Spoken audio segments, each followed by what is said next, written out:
SP news కు స్వాగతం. ముందుగా హెడ్లైన్స్.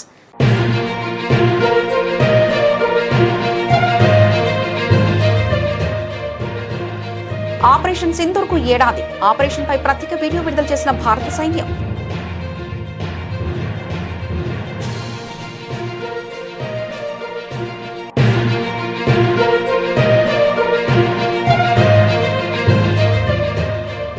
రాష్ట్రపతి భవన్లో వియత్నాం అధ్యక్షుడు టోట్ లామ్ కు విందు.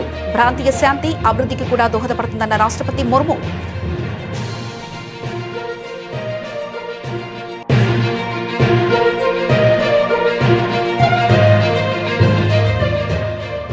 తమిళనాట ఉత్కంఠ.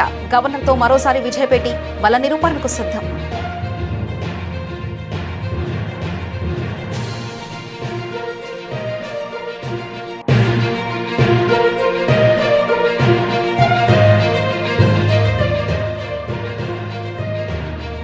బెంగాల్లో దారుణం. సువేందు అధికారి పిఐ కాల్చివేత.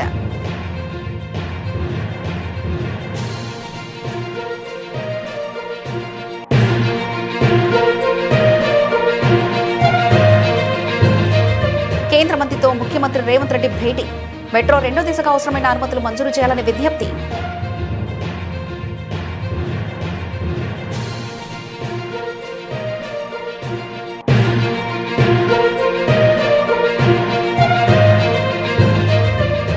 సంపద సృష్టితోనే సంక్షేమం. కలెక్టర్ల సదస్సులో సీఎం చంద్రబాబు దిశానిర్దేశం.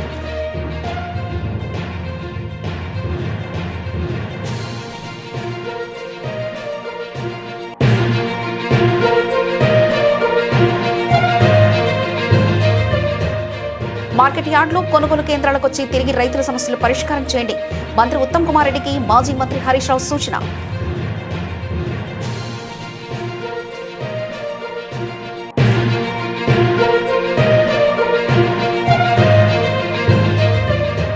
వైఎస్ జగన్ పై కక్ష సాధింపే లక్ష్యంగా కూటమి డైవర్షన్ పాలిటిక్స్. ప్రభుత్వంపై రాచమల్లు శివప్రసాద్ రెడ్డి ఫైర్.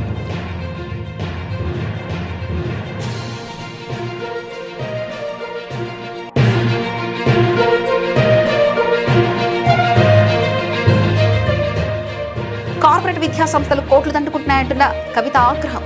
ఫీజుల నియంత్రణకు చట్టం తీసుకురావాలని డిమాండ్.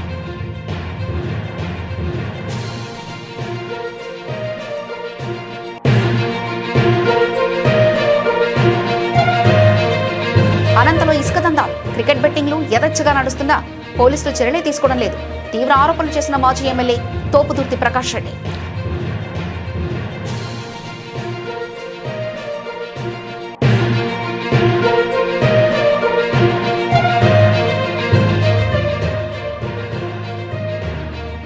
పంజాబ్ పై హైదరాబాద్ ఘన విజయం. పాయింట్ల పట్టికలో అగ్రస్థానానికి సన్ రైజర్స్.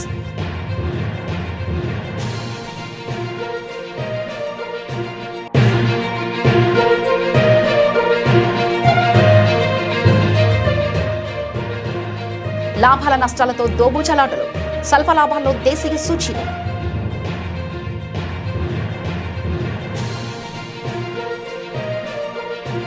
భారత సైన్యం నిర్వహించిన ఆపరేషన్ సింధూర్ కు ఏడాది పూర్తయిన సందర్భంగా ప్రధాని నరేంద్ర మోదీ, పలువురు కేంద్ర మంత్రులు తమ సోషల్ మీడియా ఖాతాల డిస్ప్లే పిక్చర్లను డీపీలుగా మార్చారు.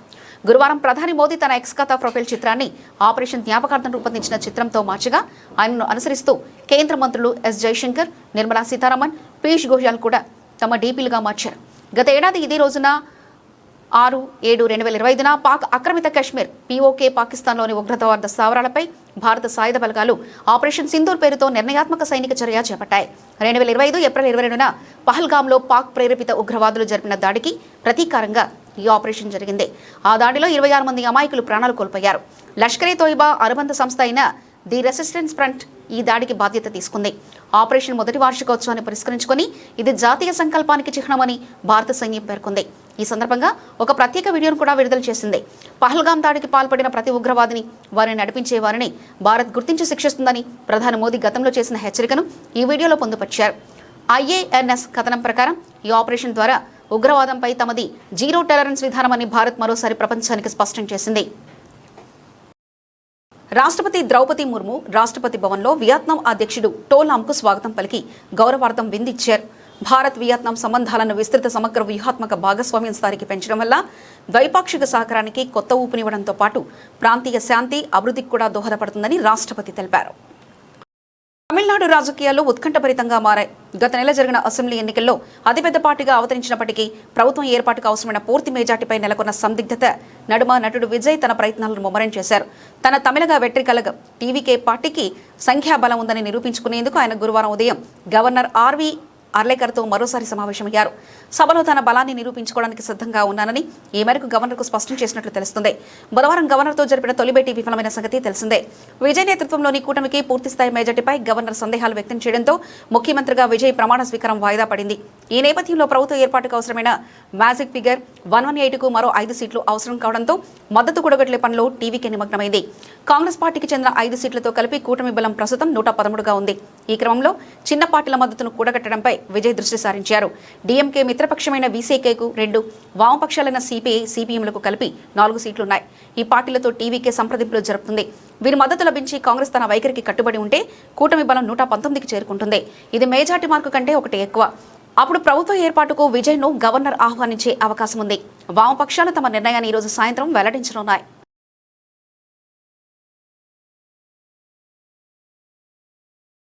పశ్చిమ బెంగాల్లో ఎన్నికల అనంతరం హింస తీవ్ర రూపం దాల్చింది. బీజేపీ చారిత్రాత్మక విజయం సాధించిన 2 రోజుల తర్వాత ఆ పార్టీ కీలక నేత, జైంట్ కిల్లర్గా పేరు పొందిన సువేంద్ అధికారి వ్యక్తిగత సహాయకుడు పిఏ చంద్రనాథ్ రథ్ను దారుణ హత్యకు గురయ్యారు. నార్త్ 24 పరగనాల జిల్లాలోని మధ్యం గ్రామంలో బుధవారం రాత్రి దారుణం చోటు చేసుకుంది. ఈ ఘటనతో రాష్ట్రంలో రాజకీయ ఉద్రిక్తతలు ఒక్కసారిగా భగ్గుమన్నాయి. ఘటనా స్థలికి చేరుకున్న పోలీసులు పగిలిపోయిన కారు అద్దాలను, బుల్లెట్ గుర్తులను పరిశీలించారు. అక్కడ లభించిన బుల్లెట్ షెల్స్ను బట్టి ఆస్ట్రియా తయారీ గ్లాక్ పిస్టల్ వంటి చిన్న ఆయుధాన్ని వాడి ఉండవచ్చని అనుమానిస్తున్నారు. అయితే ఫోరెన్సిక్ నివేదిక తర్వాతే పూర్తి స్పష్టత వస్తుందని అధికారులు తెలిపారు. దాడికి ఉపయోగించిన బైకు రిజిస్ట్రేషన్ ప్లేట్ లేకపోవడంతో ఇది పక్కా ప్రణాళికలతో చేసిన హత్యగా పోలీసులు భావిస్తున్నారు. ఈ హత్య వెనుక తృణమూల్ కాంగ్రెస్ హస్తం ఉందని బీజేపీ నేతలు తీవ్ర ఆరోపణలు చేస్తున్నారు.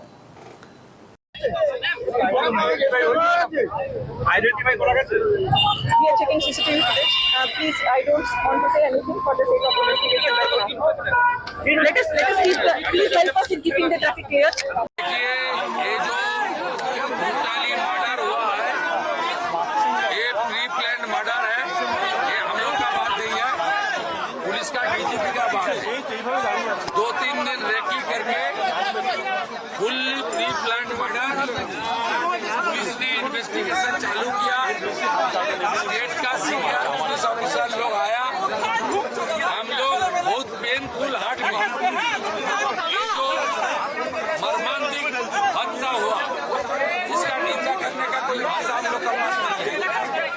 दिल्ली से हमारी राष्ट्रीय अध्यक्ष से लेकर संतोष जी से लेकर सब ने जानकारी लिया है।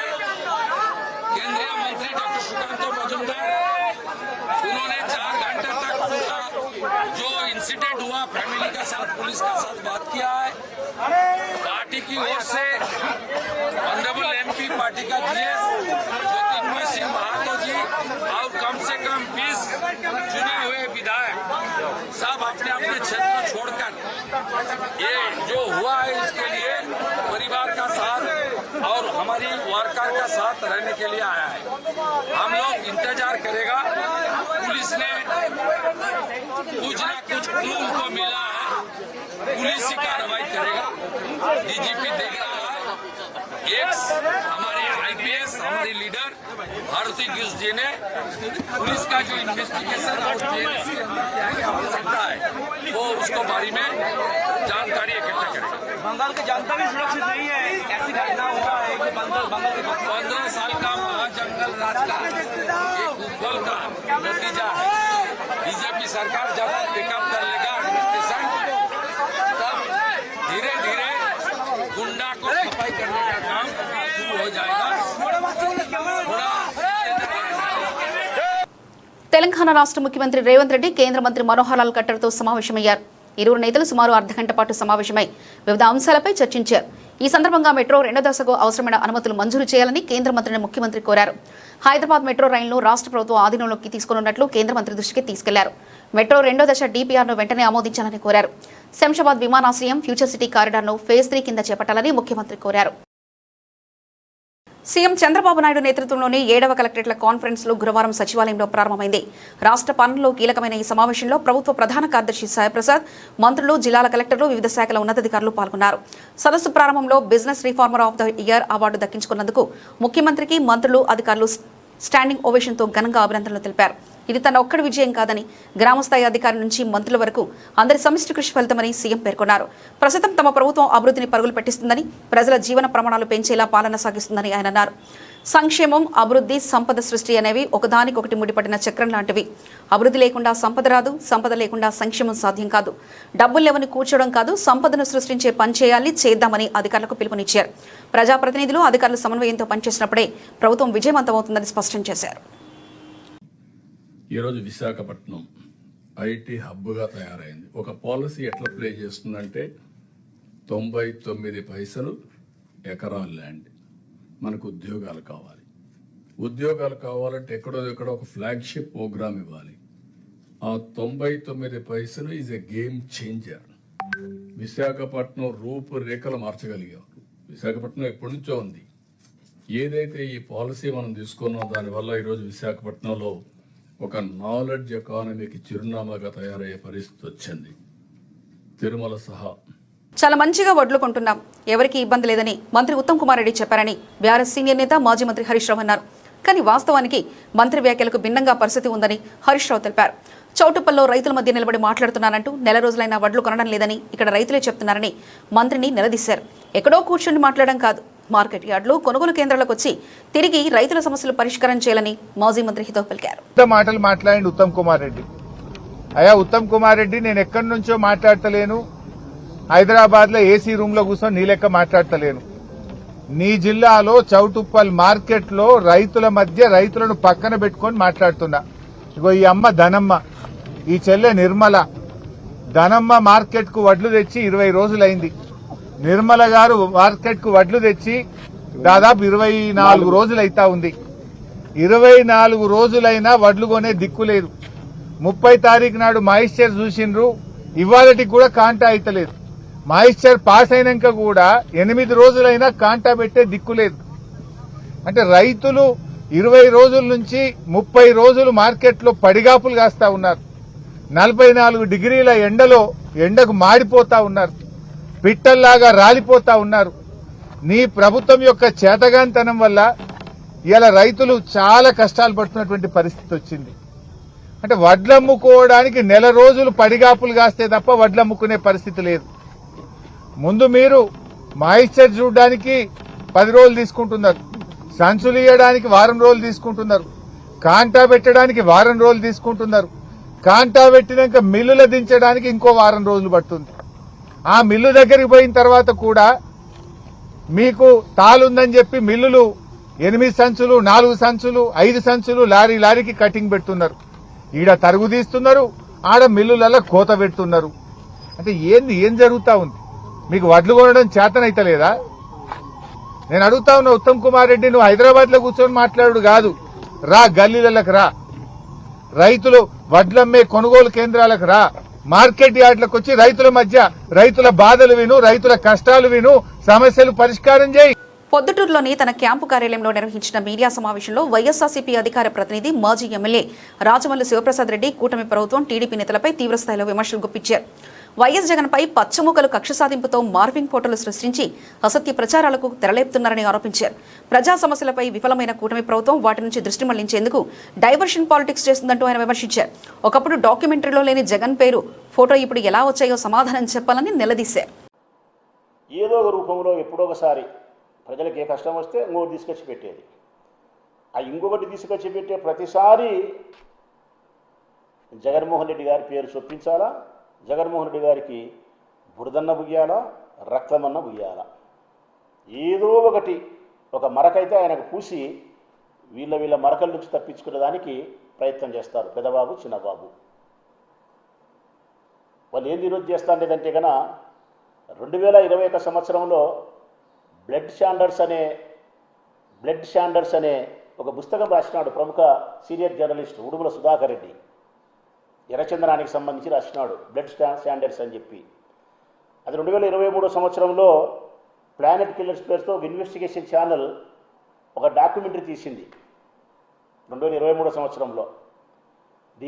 ఈ ఉడుమల సుధాకర్ రెడ్డి సీనియర్ జర్నలిస్ట్ రాసిన పుస్తకం ఆధారం ప్రకారం 2023 సంవత్సరంలో ఒక డాక్యుమెంటరీ.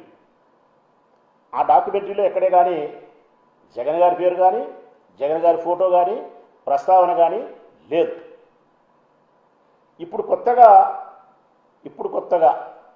ఈ పచ్చమూకల యొక్క కుతంత్రముతో వీరి కుట్రలతో ఇప్పుడు కొత్తగా డిస్కవరీ అనే ఒక మళ్ళీ డాక్యుమెంటరీ తయారు చేసినారు. ఇప్పుడు మళ్ళీ కొత్తగా ఆ డాక్యుమెంటరీ పేరు కూడా ఏంటంటే కన్నా జావా డిస్కవరీ.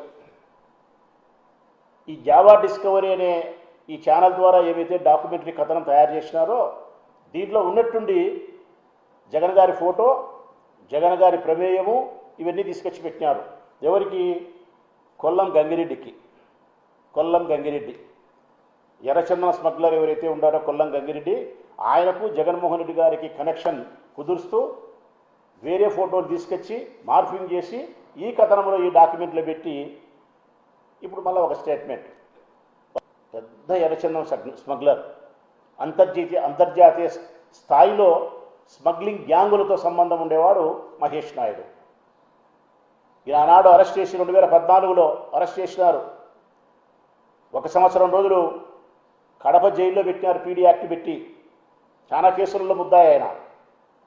ఈయన ప్రముఖ తెలుగుదేశం పార్టీ. విద్యారంగంలో పెరుగుతున్న ఫీజుల దోపిడీపై తెలంగాణ రక్షణ సేన అధ్యక్షురాలు కల్వకుంట్ల కవిత తీవ్ర ఆగ్రహం వ్యక్తం చేశారు. సోమాజిగూడ ప్రెస్ క్లబ్లో నిర్వహించిన రౌండ్ టేబుల్ సమావేశంలో ఆమె మాట్లాడుతూ రాష్ట్రంలో కార్పొరేట్ విద్యా సంస్థలు విద్యను వ్యాపారంగా మార్చి కోట్లు దండుకుంటున్నాయని, వీటిని నియంత్రించకపోతే రాష్ట్ర వ్యాప్త పోరాటం చేస్తామని కవిత హెచ్చరించారు. విద్యాశాఖ బాధ్యతలు కూడా ముఖ్యమంత్రి చూస్తున్నప్పటికీ స్కూల్ ఫీజులు 50 నుంచి 120% పెరిగినా పట్టించుకోవడం లేదంటూ ఆమె విమర్శించారు. ప్రభుత్వం తక్షణమే స్పందించి మే నెలలో ఫీజుల నియంత్రణ చట్టం తీసుకురావాలని డిమాండ్ చేశారు.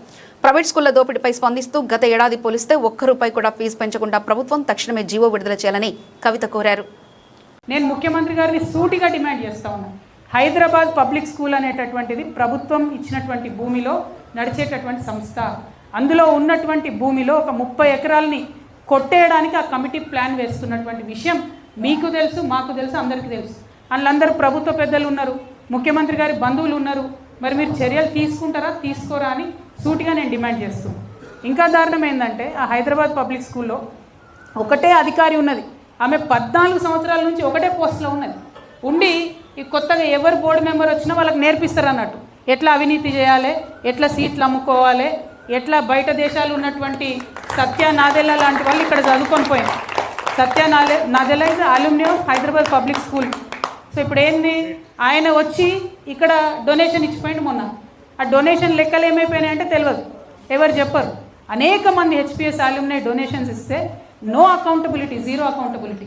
గొప్ప గొప్ప వాళ్ళందరూ, ముఖ్యమంత్రి గారు చుట్టాలందరూ ఆ కమిటీ నిండి ఉన్నారు.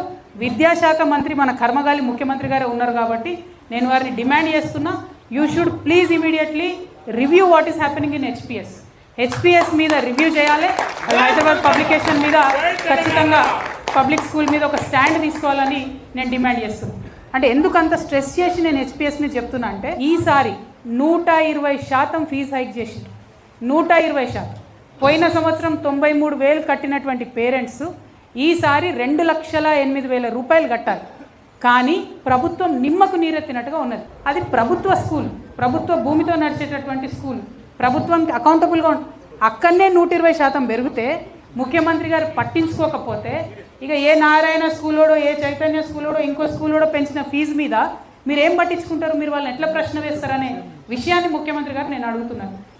హనీ ట్రాప్ అనే ఒక జుగుప్సాకరమైన విధానాన్ని అనంతపూర్లో చూశామని మాజీ ఎమ్మెల్యే తోపుదుర్తి ప్రకాష్ రెడ్డి సంచలన వ్యాఖ్యలు చేశారు. టీడీపీ కూటమికి చెందిన ఈ హనీ ట్రాప్ ముఠాల మధ్య జరిగిన గొడవలో ఒకరికి సంబంధించిన సాక్ష్యాలు ఒకరు బయటపెట్టుకున్నారని అన్నారు.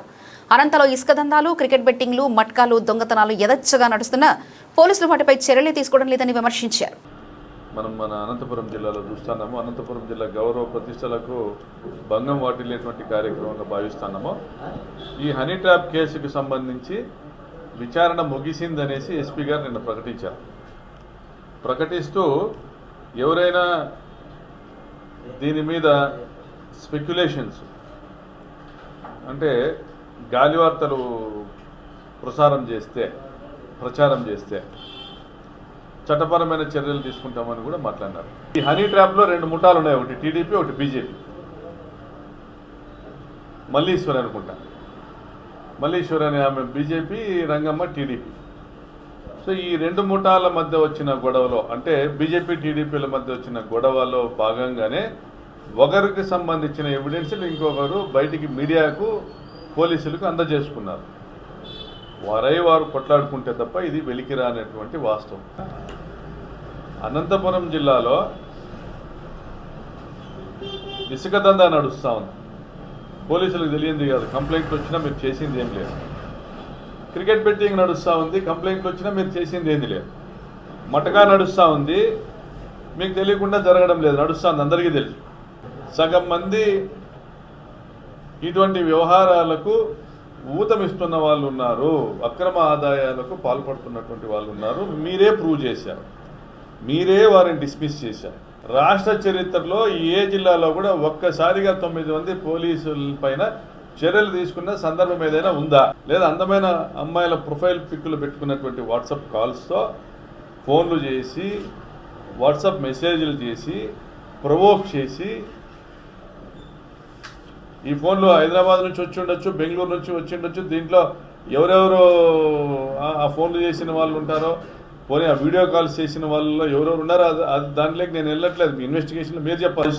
ఒక అమ్మాయి గొంతుతో ఒక కాల్ వచ్చి లేదా వాట్సాప్ మెసేజ్ వచ్చి మిమ్మల్ని మరిపించేటువంటి ప్రయత్నమో చేస్తే మీరు మోసపోకండి, మీరు మురిసిపోకండి అని మెసేజ్ ఇవ్వాలి జిల్లా ఎస్పీ గారు. మీరు మురిసిపోకండి, మీరు మోసపోకండి, వెంటనే ఆ నంబరు మాకు చేర్చండి అని మీరు పోలీస్ డిపార్ట్మెంట్ మెసేజ్ ఇవ్వాలి. చేరిస్తే ఆ నంబర్ మీద ఇన్వెస్టిగేట్ చేస్తే ఇది హనీ ట్రాప్ మాఫియాకి సంబంధించిందా లేదా ఆకతాయిల పైన తేల్చాల్సిన బాధ్యత పోలీస్ డిపార్ట్మెంట్. ఆ విధంగా ఎవరికి వాట్సాప్ మెసేజ్ వచ్చింది, ఎందుకంటే చాలామంది మీడియా మిత్రులకు ఈ మెసేజ్లు వచ్చాయి, ఫోన్లు వచ్చాయి, చాలామంది రాజకీయ నాయకులకు కూడా వచ్చాయి, చాలామంది వ్యాపారస్తులకు వచ్చాయి. ఇది ఎవరు బయటికి చెప్పుకోలేరు. మీరు ఆధారాలు తీసుకొని రాగలుగుతారా ప్రకాష్ రెడ్డి గారు అంటే ఎవరు చెప్పుకోరు, బయటికి చెప్పుకోరు. నేను ఫలానా దగ్గరికి పోయింటి వాళ్ళు ఇట్లా చేశారని ఎవరు చెప్పుకుంటారా? వాళ్ళు nude photos, semi nude photos exhibit చేయడం లేదు. మీ దగ్గర ఉన్నాయి, డిపార్ట్మెంట్ దగ్గర కూడా వందలు ఉన్నాయి ఫోటోలు, మీరు స్వాధీనం చేసుకుని మీరు ఎగ్జిబిట్ చేయలేరు అన్నారు. నిన్న ఈ నోటీస్ ఇచ్చారు, మీ దగ్గర ఉన్నటువంటి సమాచారం మొత్తం మాకు ఇవ్వండి, సహకరించండి. ఆల్రౌండ్ షోతో అదరగొట్టిన సన్ రైజర్స్ హైదరాబాద్ టాప్నకు దూసుకెళ్లింది. క్లాసెన్ 43 బంతుల్లో 3 ఫ్లోర్లు 4 సిక్స్లతో 69, ఇషాన్ కిషన్ 32 బంతుల్లో 2 ఫ్లోర్లు 4 సిక్స్లతో 55, అర్ధ శతకాలతో పాటు బౌలర్లు సమిష్టిగా చెలరేగడంతో మ్యాచ్లో సన్ రైజర్స్ 33 పరుగుల తేడాతో పంజాబ్ కింగ్స్ను చిత్తు చేసింది. ఈ విజయంతో మొత్తం 14 పాయింట్లు సాధించిన సన్ రైజర్స్ టాప్ లేపగా వరుసగా 3వ ఓటమితో పంజాబ్ 2వ స్థానానికి చేరింది. తొలుత సన్ రైజర్స్ 20 ఓవర్లలో 235/4 స్కోర్ చేసింది. లక్ష్యం కోసం బరిలోకి దిగిన పంజాబ్ ఘోరంగా తడబడింది. కూపర్ మినహా మిగతా బ్యాటర్లు పెవిలియన్కు క్యూ కట్టారు. ఓపెనర్లు ఫ్రియాన్స్ ఆర్యా 1, ప్రభు సిమ్రాన్ సింగ్ 3తో పాటు కెప్టెన్ శ్రేయాస్ అయ్యర్ 5 సింగిల్ డిజిట్లకే వెనుదిరగడంతో పంజాబ్ 23/3తో పీకల్లోతు కష్టాలు పడింది. చివరి ఓవర్లో యాన్సెన్కు శివాంగ్ అవుట్ చేసిన కూపర్ 6తో శతకం పూర్తి చేసుకున్నాడు. టాస్ ఓడి బ్యాటింగ్కు దిగిన సన్ రైజర్స్కు ఓపెనర్లు అభిషేక్ శర్మ 35, ట్రావిస్ హెడ్ 38, తొలి వికెట్కు 54 పరుగులతో అదిరే ఆరంభాన్నిచ్చారు. 1 డౌన్లో వచ్చిన కిషన్ కూడా బ్యాట్ జిల్పించడంతో పవర్ ప్లేను హైదరాబాద్ 79/1తో ముగించింది. వీరిద్దరు 32 బంతుల్లో 63 పరుగులు జోడించడంతో సన్ రైజర్స్ స్కోర్ 230కి దాటింది. కానీ ఆఖరి బంతికి క్లాసెన్ను వైశాఖ్ అవుట్ చేశాడు. నితీష్ కుమార్ 29 నాటౌట్ రాణించాడు. కమిన్స్ ప్లేయర్ ఆఫ్ ద మ్యాచ్గా నిలిచాడు.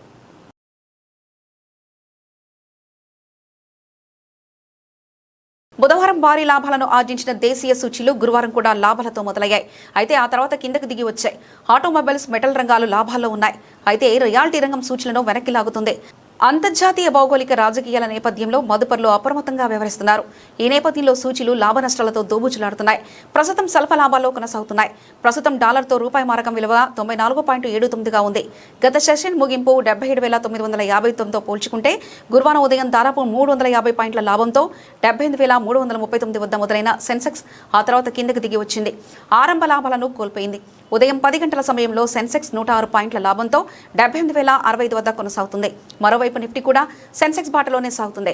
ప్రస్తుతం 39 పాయింట్ల లాభంతో 24,370 వద్ద కదలాడుతుంది.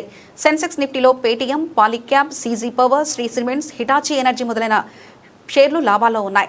Godrej consumers, KPIT tech, PB fintech, KEI industries, blue star మొదలైన షేర్లు నష్టాల బాటలో సాగుతున్నాయి. నిఫ్టీ మిడ్ క్యాప్ ఇండెక్స్ 162 పాయింట్ల లాభంతో ఉంది. బ్యాంక్ నిఫ్టీ 63 పాయింట్ల లాభంతో ఉంది.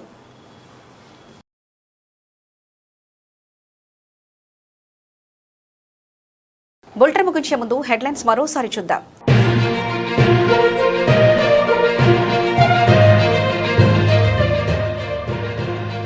ఆపరేషన్ సింధూర్కు ఏడాది. ఆపరేషన్ పై ప్రత్యేక వీడియో విడుదల చేసిన భారత సైన్యం.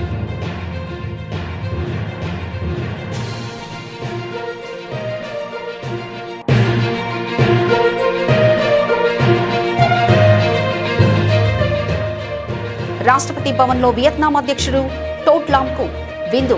ప్రాంతీయ శాంతి, అభివృద్ధికి కూడా దోహదపడుతుందన్న రాష్ట్రపతి ముర్ము.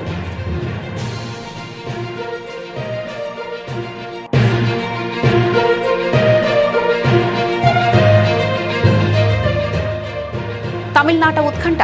గవర్నర్తో మరోసారి విజయపేటి బల నిరూపణకు సిద్ధం.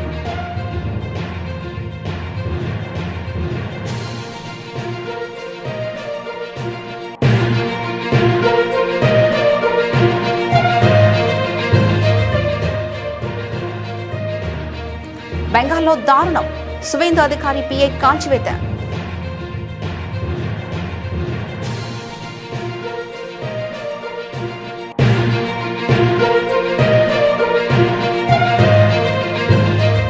కేంద్ర మంత్రితో ముఖ్యమంత్రి రేవంత్ రెడ్డి భేటీ. మెట్రో 2వ దశకు అవసరమైన అనుమతులు మంజూరు చేయాలని విజ్ఞప్తి.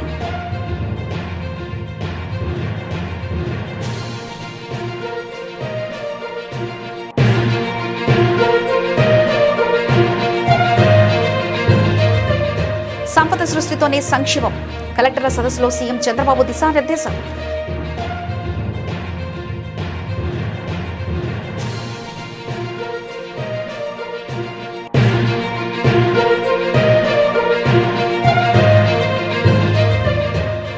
మార్కెట్ యార్డులు, కొనుగోలు కేంద్రాలకు వచ్చి తిరిగి రైతుల సమస్యలు పరిష్కారం చేయండి. మంత్రి ఉత్తమ్ కుమార్ రెడ్డికి మాజీ మంత్రి హరీష్ రావు సూచన.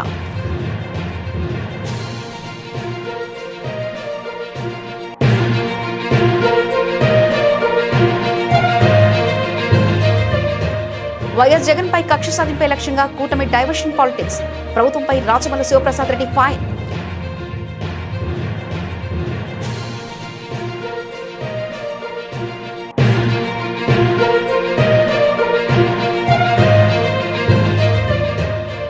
కార్పొరేట్ విద్యా సంస్థలు కోట్లు దండుకుంటున్నాయంటున్న కవిత ఆగ్రహం. ఫీజుల నియంత్రణకు చట్టం తీసుకురావాలని డిమాండ్.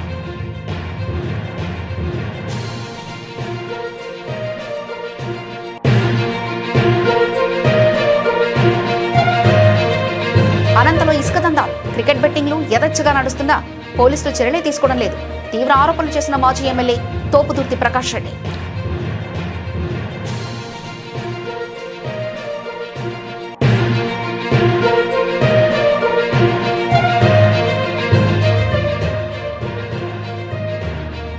పంజాబ్ పై హైదరాబాద్ ఘన విజయం. పాయింట్ల పట్టికలో అగ్రస్థానానికి సన్ రైజర్స్.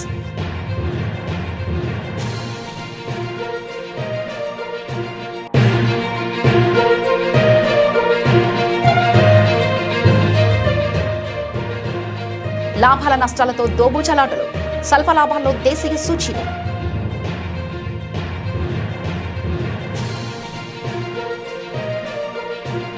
ఇవి ఇప్పటివరకున్న అప్డేట్స్. మరో బులెటిన్లో మళ్ళీ కలుసుకుందాం. అంతవరకు సెలవు. నమస్కారం.